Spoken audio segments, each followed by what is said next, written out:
గంటలు పొగాకు పండిన దుంపలు పండిన అవన్నీ తీసుకురావడం మా మంగళవారం సంతలోనూ ఇక్కడ అచ్చితాపురంలో ఆదివారం లక్ష్మీవారం శుక్రవారం సంత, ఇక్కడ మంగళవారం సంత పిఎస్ పేట చోడారు సంతకొచ్చి అక్కడ మార్చుకుని మా దగ్గర పడినటువంటి బియ్యం తీసుకొచ్చి ఇక్కడ తినే పరిస్థితి.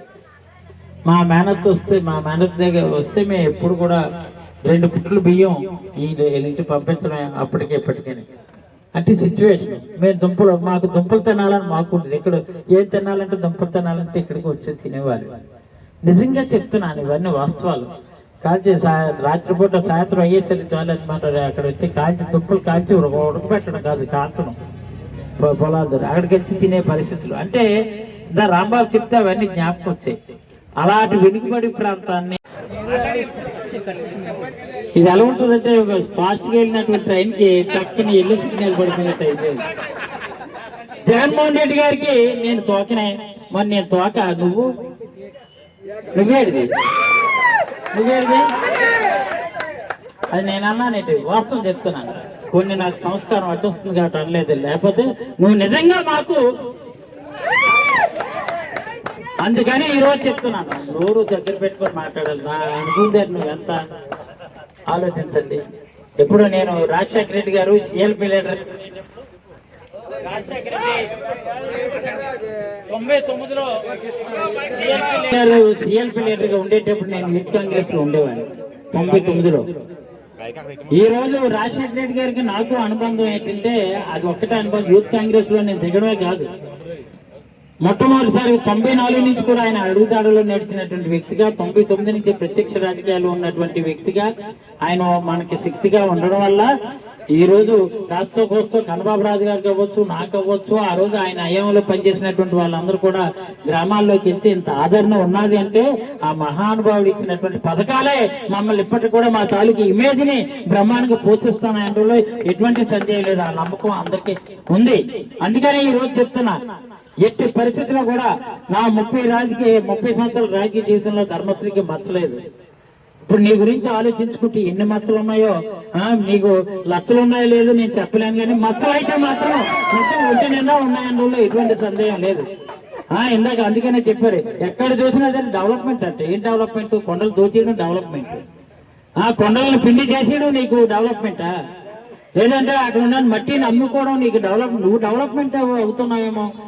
బాగా పిక్కలు సంపాదించి ఎన్ని పిక్కలున్నా నీ వెనకాతలన్నీ కూడా బొక్కలే ఉన్నాయి తప్ప, పిక్కలు అయితే మాత్రం నువ్వు తినడానికి పనికొస్తున్నావు తప్ప నియోజకవర్గానికి పనికి రాలేదని మాత్రం నేను తెలియజేసుకుంటూ, ఎప్పుడైనా సరే ఒక మాటగా ఒక మంచిగా ఉండి అవకాశం వచ్చినప్పుడు దాన్ని 10 కాలాల పాటు మంచితనంతో ముందుకు వెళ్ళాలని ప్రయత్నం చేయాలి. కానీ అంచేత ఇంతమించి నేను అంతమించి చేస్తే నా స్థాయి నేను తగ్గించుకున్నట్టు వద్దు. కాబట్టి కొంచెం ఇప్పటికైనా సరే పేరు తెచ్చుకోండి. మా వెంకనాయుడు చెప్పాడు, ఇది ఎలా ఉంటుందంటే కన్నమ్మకి అన్నం పెట్టలేనాడు, పిన్నమ్మకి ఏమో బంగారు గాజులు చేసేస్తానన్నాడు. అలాగుంది. మా వాడేమో చేశాడు. అంటే ఏదో ఇండోర్ స్టేడియం 13.5 లక్షలు ఖర్చు పెట్టి అయ్యో పైసా రాలేదు అయ్యో రామా అని ఆయన అనుకుంటే నువ్వు అక్కడికి వెళ్ళి డ్రామా ఆడుతున్నావు, ఇది మేమే తెచ్చామని. ఇది ఎంత ఘోరం!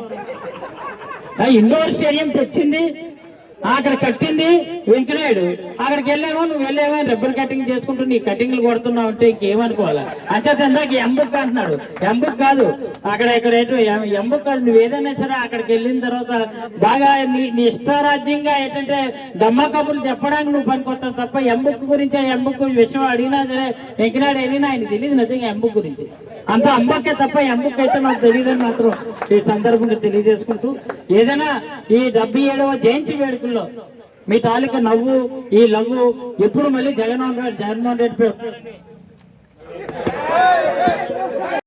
రాష్ట్ర వ్యాప్తంగా 77వ జయంతి వేడుకలు ఘనంగా వైఎస్ రాజశేఖర రెడ్డి గారికి ఘనంగా నివాళులు అర్పిస్తూ వైఎస్ఆర్సీపీ శ్రేణులందరూ కూడా పెద్ద ఎత్తున స్వచ్ఛందంగా చేసుకోవడం, పేదలకు బట్టలు పంపిణీ చేసే కార్యక్రమం కానీ, లేదు స్వీట్లు అందరికీ పంపిణీ చేసే విధానం కానీ, ఈరోజు అందరికి కూడా భావితరాలకి భవిష్యత్తుతో పాటు నవతరానికి యువతరానికి కూడా ఆదర్శప్రాయాలుగా ఉన్నటువంటి రాజశేఖర రెడ్డి గారికి జయంతి వేడుకలు యలమంచిలి నియోజకవర్గంలో ఘనంగా జరుపుకోవడం చాలా అదృష్టం.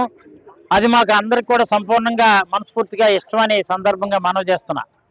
ఎందుకు అంటే ఒక యలమంచిలి నియోజకవర్గం కాదు, ఉమ్మడి ఆంధ్రప్రదేశ్లోనే తెలుగు ప్రజలందరూ ఎక్కడున్నా సరే ఈరోజు రాజశేఖర రెడ్డిని దేవుడిగా గుండెల్లో కొలుస్తున్నారు.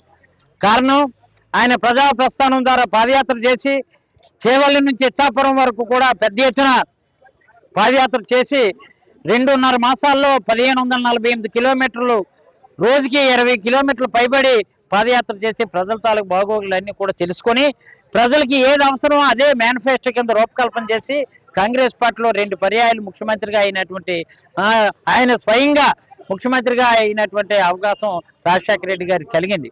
ఆయన అధికారంలోకి వచ్చిన తర్వాత అనే భేదం లేకుండా పార్టీ రహితంగా ఆయన అనేకమైనటువంటి అద్భుతమైనటువంటి కార్యక్రమాలు చేసి ఇందిరమ్మ ఇల్లులు ఇవ్వడంలో కానీ, లేదా ఆరోగ్యశ్రీ ఏర్పాటు చేయడంలో కానీ, అందరికీ రేషన్ కార్డులు, తెల్ల రేషన్ కార్డులు పంపిణీ చేసే విధానంలో కానీ, అలాగే ఫీజు రియంబర్స్మెంట్ కార్యక్రమం కానీ, ఇవన్నీ కూడా అద్భుతమైనటువంటి కార్యక్రమాలన్నీ కూడా రూపకల్పన చేసి అవి కార్యక్రమాలన్నీ కూడా ఈరోజు ఒక ఉమ్మడి ఆంధ్రప్రదేశ్లోనే కాదు, ఆయన్ని చూసి ఉచిత విద్యుత్ అనేది మిగిలిన రాష్ట్రాల్లో ప్రవేశపెట్టారు.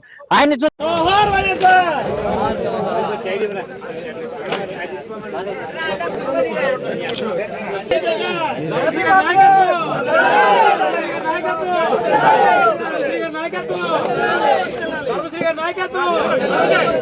జై జగన్, జై జగన్, జై జగన్, జై జగన్, వర్ధిల్లాలి, వర్ధిల్లాలి, వర్ధిల్లాలి, వర్ధిల్లాలి,